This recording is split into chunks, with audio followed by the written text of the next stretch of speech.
wabarakatuh. Kembali lagi bersama saya Siti Nurul Hidayat. Nah, sebelum masuk ke inti video ini, jangan lupa like dulu, subscribe, comment, and share. Nah, karena subscribe itu gratis, jangan lupa bunyikan loncengnya ya, biar dapat notifikasi dari video-video selanjutnya. Terima kasih. Nah, oke, sekarang lanjut. Saya di sini akan membahas tentang perkembangan sosial emosional anak. Nah, di mana perkembangan sosial emosional anak ini sangat penting sekali. Karena kenapa dibilang penting? Karena sosial emosional anak ini kita dapat mengetahui perkembangan anak itu. Nah, dari perkembangan itu kita mengetahui bagaimana sih anak tersebut. Ada enggak sih tingkatannya dari perkembangan sosial emosional anak itu? Ada dong yang pastinya. Nah, untuk poin yang pertama yaitu yang pertama, bersikap kooperatif. Apa sih bersikap kooperatif itu? Nah, bersikap kooperatif itu yaitu anak itu mau mengikuti kegiatan-kegiatan bersama teman-temannya. Nah, ketika anak sudah tidak mempunyai sikap kooperatif, maka perlu dipertanyakan kenapa anak itu ya kok seperti itu. Nah, jadi kita sebagai orang tua dan sebagai guru, kita harus mengajarkan bagaimana anak itu bisa bersosialisasi dengan baik bersama teman-teman sebayanya, bersama dengan lingkungan sekitarnya. Nah, jika kita sudah mengetahui itu, maka kita bisa bisa memberikan bimbingan yang lebih baik lagi kepada anak kita, sehingga anak kita itu berkembang dengan baik. Untuk poin yang kedua yaitu sikap toleran. Nah, sikap toleran di sini yaitu anak itu mau berbagi dengan temannya. Nah, contohnya ketika anak itu temannya itu tidak punya pensil atau tidak mempunyai peralatan sekolah waktu di sekolah nih, contohnya ya, misal aku ndak punya pensil Bu untuk nulis. Nah, ketika anak itu sudah mempunyai perkembangan sosial emosional yang baik, nah maka anak itu akan saya punya ini, kamu pinjam punya saya aja. Nah, itu anak itu sudah sudah mempunyai sifat atau sikap toleran kepada temannya. Nah, untuk poin selanjutnya yaitu poin yang ketiga. Apa sih poin yang ketiga ini? Nah, poin yang ketiga ini yaitu sopan dan santun. Sopan santun maksudnya saya. Nah, sopan santun ini apa sih? Nah, anak itu memiliki sifat yang lemah lembut, yang memiliki sikap yang baik terhadap orang lain. Nah, contohnya seperti ini. Anak itu dibiasakan mengucapkan terima kasih kepada temannya ketika meminjam sesuatu atau membutuhkan sesuatu. Kita harus mengajarkan anak itu mengucapkan terima kasih dan minta tolong. Jangan bilang, "Hei, aku mau pinjam ini." Bukan, "Hei, tolong ambilkan ini." Nah, bukan seperti itu. Nah, kita harus mengajarkan anak kita tentang tolong ya, ambilkan ini. Nah, setelah itu kita harus memberitahu kepada anak itu untuk bilang terima kasih ya sudah mengambilkan barang itu untuk saya.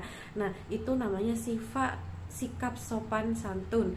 Nah, karena sikap tersebut itu sangat penting untuk anak kita. Kenapa? Kita harus memberikan bimbingan tersebut, memberi pelajaran sopan santun itu harus mulai sejak dini. Nah, ketika sikap itu tidak diajarkan dari sejak dini, maka nanti ketika sudah dewasa, anak itu untuk mengenal sikap sopan santun itu akan berkurang, akan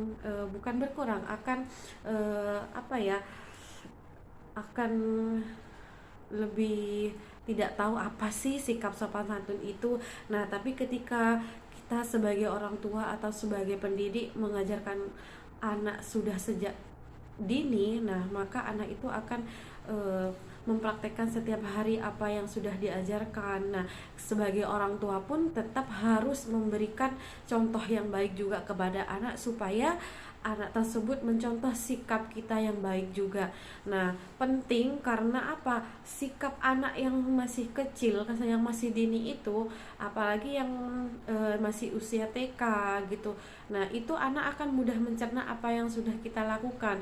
Nah, maka dari usia dini itu kita bisa mengajarkan anak itu supaya nanti ke depannya menjadi lebih baik lagi sifat dan sikapnya anak terhadap orang lain. Bukan hanya kepada temannya saja kita harus bersikap baik, tapi harus bersikap baiklah kepada siapapun, kepada yang lebih tua, ke siapapun aja. Nah, dari sikap yang pertama, dari poin yang pertama yaitu toleran, kita juga harus memberitahu bukan hanya kepada teman saja kita berbaik atau mempunyai sifat toleran, akan tapi kepada siapapun dan yang ada di lingkungan kita yang kita kenal, meskipun yang belum kita kenal, kita harus mempunyai sikap sopan dan santun seperti itu. Nah, poin selanjutnya yaitu emosi, marah, senang, dan takut. Nah, pada poin ini anak itu akan merasakan emosi, marah, takut, senang. Nah, merasakan itu ketika apa? Nah, ketika anak itu kadang di sekolah, sama di sekolah, barang atau haknya mereka diambil sama temennya. Nah, itu pasti mereka akan merasakan marah. Nah, ketika takut tuh apa ya? Kadang dibully, tidak ada temannya. Nah, itu anak akan merasakan ketakutan di sekolahan. Nah, kita sebagai orang tua atau sebagai guru di sekolah harus memahami itu, harus mengetahui itu. Nah, supaya apa? Tidak ada bullying lagi di sekolah, karena bullying itu benar-benar membuat anak didik kita merasa takut dan nantinya akan menimbulkan rasa trauma, sehingga perkembangan sosial emosional anak itu akan terganggu, karena emang bullying itu sangat menakutkan, karena sangat berimbas nantinya, karena nanti ketika sudah dewasa, sifat yang kayak itu yang dilakukan temennya kepada anak tersebut, nah itu akan diingat terus. Nah, kalau sikap senang ini mereka itu kadang punya banyak teman, teman-temannya bersikap baik terhadap anak tersebut. Nah, maka anak itu akan mempunyai senang ya, aku banyak temannya, senang ya, aku itu teman-temanku baik semua sama aku. Nah, anak itu akan mempunyai sifat seperti itu. Maka kita sebagai orang tua ketika anak sudah pulang ke rumah ditanyakan gimana tadi di sekolahnya, temannya gimana, belajarnya gimana. Jadi kita terus memantau anak tersebut meskipun kita tidak tahu apa yang terjadi di sekolah, karena kalau di sekolah itu sudah tanggung jawab guru, ketika sudah di rumah ya tanggung jawab orang tua. Nah, tetap saja ketika di sekolah karena tidak ada orang tua yang mendampingi, guru harus mengetahui gimana karakter-karakter anak didiknya, karena ketika guru tidak mengetahui karakter anak didiknya, nah itu akan berimbasnya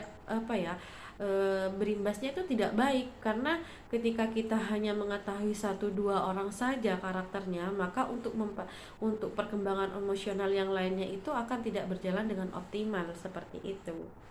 Nah, jadi itu poin-poin dari tingkatan pencapaian perkembangan anak sosial emosional anak ya. Nah, untuk yang kedua, itu tadi yang pertama. Untuk yang kedua, pasti perkembangan sosial emosional anak itu ada penyebabnya. Nah, yang pertama yaitu keluarga. Kenapa sih keluarga? Karena keluarga itu lingkungan pertama yang memberikan pengaruh terhadap perkembangan anak. Misal, cara bicara kita kepada anak, bukan hanya kepada anak ya, ketika ada anak di rumah. Nah, kita sebagai orang tua berbicara kepada suami kita atau kepada orang tua kita. Nah, ketika kita bicaranya lemah lembut, nadanya dengan nada rendah, nah pokoknya itu anak itu akan mengetahui apa yang kita bicarakan, mendengar posisi anak seperti misal ada di situ gitu, memahami apa yang kita bicarakan. Nah, maka anak itu akan menirukan bagaimana cara bicara kita kepada orang lain, kepada orang tua pun juga seperti itu. Nah, dan satu hal lagi, kita sebagai orang tua juga harus memberitahu kepada anak, nah misal gini, nak, kamu kalau bicara sama orang lain harus lemah lembut ya, apalagi kepada orang tua. Kita harus menghormati, menghargai orang tua, harus mempunyai sikap sopan santun, harus lemah lembut. Nah, maka dengan itu anak itu akan apa ya, memahami apa terus memahami apa yang kita ajarkan. Nah, bukan hanya itu, sebagai orang tua tetap harus mencontohkan, bukan hanya memberitahu kepada anak, memberikan contoh perbuatan. Nah, ketika kita hanya memberikan nasihat saja, memberikan penjelasan saja kepada anak, maka anak itu akan oh iya gitu, bilangnya oh iya. Tapi ketika kita memberikan dengan contoh perbuatan, maka anak itu juga akan mencerna, menirukan apa yang kita perbuat. Nah, ketika di keluarga itu sudah tidak apa ya, memberikan contoh yang baik kepada anak, maka anak itu pun juga akan menirukan apa yang dicontohkan kita gitu. Nah, seumpama itu kita sebagai orang tua bentak-bentak terus di rumah gitu, cara bicaranya dengan nada tinggi, maka anak itu juga pun seperti itu, akan menirukan apa yang kita lakukan. Jadi kenapa di keluarga itu adalah contoh yang pertama? Karena anak itu lebih lama bersama dengan keluarga daripada di sekolah. Karena kalau di sekolah itu kan anak itu hanya beberapa jam saja, jadi kan yang mencontohkan, yang memberi contoh yang baik itu tetap harus keluarga, karena keluarga yang paling penting dan yang paling utama. Nah, untuk yang kedua yaitu kematangan. Apa sih kematangan itu? Yaitu kematangan apa ya, usia, kematangan intelektual. Nah, ketika anak sudah mempunyai kematangan tersebut, nah anak itu akan mempunyai sikap yang berpikir secara dewasa. Nah, ketika sudah kematangan usianya tersebut cukup, nah maka anak itu bisa mencerna apa yang sudah dilihat, apa yang bisa dilakukan, apa yang bisa diselesaikan seperti masalah-masalah kecil. Nah, dari kematangan ini juga dibutuhkan tentang kematangan fisik dan psikis. Kenapa seperti itu? Nah, karena anak itu kalau tidak mempunyai kematangan fisik dan psikis, nah nantinya di luar sana, di lingkungan ini berbagai macam orang yang mempunyai sikap yang berbeda-beda. Karena kadang orang yang kamu kok gitu sih orangnya, kamu kok gini sih, anggapnya kayak bullying gitu di sekolah, seperti yang saya katakan pertama. Nah, itu ketika anak itu sudah mempunyai kematangan fisik, kematangan psikis, maka anak itu akan kuat meskipun dibully sama orang, meskipun dihina sama orang gitu. Jadi anak itu akan ya sudahlah gitu, terserah mau ngomong apa gitu. Apalagi anak yang ketika sudah usia beranjak masuk kayak SD ya, 5 sampai 6 tahun kan mereka sudah mempunyai bukan mempunyai sudah mengetahui apa yang dibicarakan oleh orang yang lebih dewasa dari mereka gitu. Jadi sudah bisa memahami apa yang diucapkan oleh orang-orang di luar sana, di lingkungan mereka gitu. Jadi kematangan psikis dan fisik, juga kematangan usia dan juga intelektual itu penting sekali ya untuk anak. Jadi tetap harus sebagai orang tua mendampingi anak tersebut. Selanjutnya yaitu status sosial ekonomi. Status sosial ekonomi itu, nah, kondisi di mana suatu kehidupan anak tersebut dalam keluarga ya.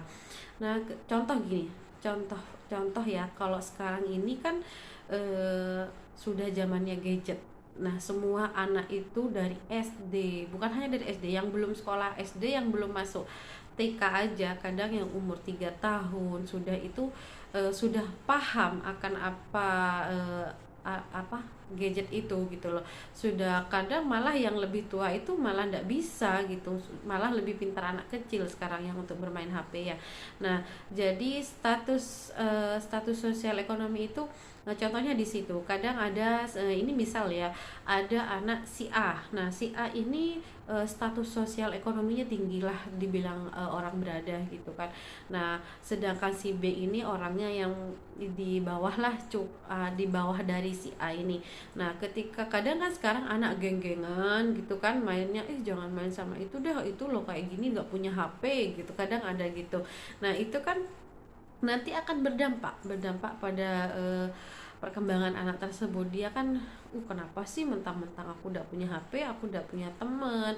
Akhirnya kan perkembangan anak itu jadi nantinya jadi pendiam, jadi sendiri, tidak mau bicara sama orang lain. Nah itu juga akan berpengaruh satu sosial ekonomi dalam kehidupan keluarga tersebut. Nah, untuk selanjutnya yaitu poin pendidikan dan kepastian mental. Kepastian mental itu emosi dan intelijensi. Nah, untuk pendidikan sendiri sama aja kayak status sosial ekonomi tersebut. Karena ketika kita mempunyai pendidikan yang rendah, nanti kita ditanyakan kamu lulusan apa gitu, nanti kamu bisa kerja apa gitu kan. Nah kalau di desa tuh biasanya gitu sih, bukan hanya di desa sih, kalau sekarang semuanya sudah merata akan memandang sebuah pendidikan seseorang ya. Nah, ketika pendidikan kita tinggi, maka kita akan dibanggakan sama orang gitu kan. Itu loh, dibanding-bandingkan lah gitu sama orang. Itu loh pendidikannya lebih tinggi daripada kamu. Itu loh sudah kerja ini, sudah punya kayak gini, punya usaha gini. Nah, biasa kan lingkungan tuh kan kadang seperti itu. Jadi kan pendidikan tuh juga berpengaruh. Nah, kalau emosi sama intelijensi, apa sih kayak emosi dan intelijensi itu? Nah, emosi dan intelijensi itu kemampuan berpikir juga itu mempengaruhi banyak hal. Nah, di mana anak tersebut bisa memecahkan masalah, cara berbahasa dengan baik orang lain. Nah, itu semuanya berpengaruh ya. Nah, jadi dari poin-poin tersebut, nah jadi dari poin-poin tersebut itu saling berkaitan. Nah, kenapa saya bilang saling berkaitan? Karena ketika perkembangan anak itu berjalan dengan baik, maka sosialisasi atau interaksi anak dengan lingkungan, dengan masyarakat sekitar, dengan teman-temannya, nah itu juga akan menjadi baik gitu, berinteraksi dengan baik juga secara lancar, secara optimal. Nah, sebaliknya ketika poin-poin tersebut sudah tidak bisa menjadi penyebab perkembangan anak, maka cara berinteraksi anak dengan lingkungan sekitar itu juga akan mempengaruhi gitu, seperti itu. Dan juga akan berdampak kepada perkembangan anak juga. Jadi dari ke poin-poin yang sudah saya jelaskan barusan itu pasti ada dampaknya masing-masing, karena setiap individu itu mempunyai perkembangan yang berbeda-beda ya. Nah, ketika dari poin-poin tersebut sudah maksudnya sudah berkembang dengan baik terhadap diri anak tersebut, maka perkembangan sosial emosional anak itu akan juga berjalan dengan baik. Nah, sebaliknya seperti itu juga, ketika sudah tidak berkembang dengan baik, nah sudah tidak berjalan dengan lancar perkembangan tersebut, maka anak tersebut pun juga menghambat perkembangan anak tersebut, sehingga nantinya dampaknya tidak baik terhadap kelangsungan kehidupan kedepannya bagi anak tersebut. Nah, untuk poin yang terakhir yaitu upaya untuk upaya agar perkembangan sosial anak itu berjalan secara optimal. Nah, ini penting juga, di mana kita sebagai guru, sebagai pendidik, kita harus membimbing, mengarahkan, dan memberikan contoh-contoh yang baik terhadap anak didik kita. Dan satu hal lagi, kita sebagai guru harus mengetahui karakter anak. Masing-masing anak itu mempunyai karakter yang berbeda-beda.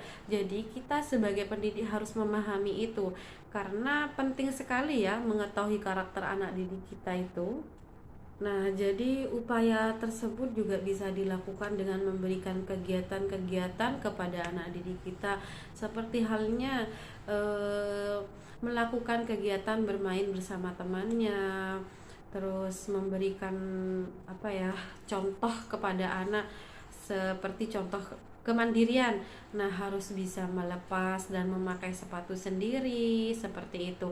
Nah, itu contoh yang paling ringan lah, yang paling hal kecil lah yang bisa dilakukan kepada anak didik kita. Nah, ketika anak didik kita tidak bisa melakukan itu, bisa dikatakan dibilang masih TKA, karena kalau TKA itu masih perlu bimbingan kita. Tapi ketika sudah TKB atau udah memasuki usia 5-6 tahun, mereka sudah bisa melakukan itu. Jadi kita bisa melakukan contoh-contoh hal kecil seperti itu kepada anak didik kita. Selain itu, kita juga bisa memberikan contoh pembiasaan seperti apa ketika kita pulang ke rumah, ketika kita mau berangkat. Iya, contohnya pertama ya, ketika pulang ke rumah kita harus memberitahu kepada anak kita, nanti kalau sudah pulang, kalau sudah nyampe rumah, ucapkan salam ya kepada orang tua kita, jangan lupa salim. Nah, seperti itu. Dan tidak lupa juga ketika kita mau berangkat sekolah, nah kita harus mengucapkan salam juga, bersalaman dengan orang tua. Nah, itu salah contoh hal kecil aja yang mungkin kadang seperti sekarang jarang ya orang tua mengingatkan itu kepada anak-anaknya. Nah, selain itu juga contohnya satu lagi, bisa juga dengan menolong sesama. Nah, menolong sesama kayak temannya gitu, kalau ke temannya kesulitan apa gitu, itu harus memberitahu kepada anak didik kita, ayo tolong temennya yang lagi kesulitan ya gitu. Kita harus saling membantu gitu, harus saling merangkul gitu satu sama lain. Nah, itu contoh hal kecil ya yang bisa dipahami oleh anak-anak didik kita. Apalagi kalau sudah di usia 5 sampai 6 tahun itu mereka akan paham hal yang kita jelaskan. Apalagi yang contoh-contoh kecil seperti itu, mereka akan bisa mencerna gitu, seperti itu. Satu hal lagi yang saya akan jelaskan, dengan kita bermain dengan teman sebaya, jangan lupa kita ingatkan kepada anak didik kita bahwa ketika kita main, kita harus tahu hak-haknya kita. Seumpama misal ini permainan atau alat main kita, seperti semuanya Lego gitu kan ya. Nah, ini punya siapa, apa ini punya temennya, apa punya diri sendiri. Nah, kita harus tahu mana yang akan dibawa, mana yang akan harus dirapikan. Jadi kita harus tahu hak-haknya mereka itu, seperti itu. Jadi biar tidak menjadi pembiasaan kepada anak didik kita. Karena ada ya, misal anak itu main ke rumah temennya, bawa permainan sendiri. Nah, ketika mau pulang, dia kadang bisa bawa permainan punya temannya. Nah, itu juga tidak bagus. Nantinya itu akan menjadi pembiasaan, ya sudahlah, di sana tidak ngerespon gitu, berarti tidak apa-apa saya bawa. Nah, itu tidak boleh. Kita harus memberitahu kepada anak-anak didik kita mana haknya masing-masing dari permainan tersebut, seperti itu. Oke, terima kasih. Ini pembahasan yang bisa saya sampaikan. Nah, jangan lupa tonton sampai selesai ya, sehingga tahu dari pembahasan awal sampai akhir. Nah, semoga bermanfaat, semoga mendapatkan ilmu-ilmu yang baru dari video ini. Wassalamualaikum warahmatullahi wabarakatuh.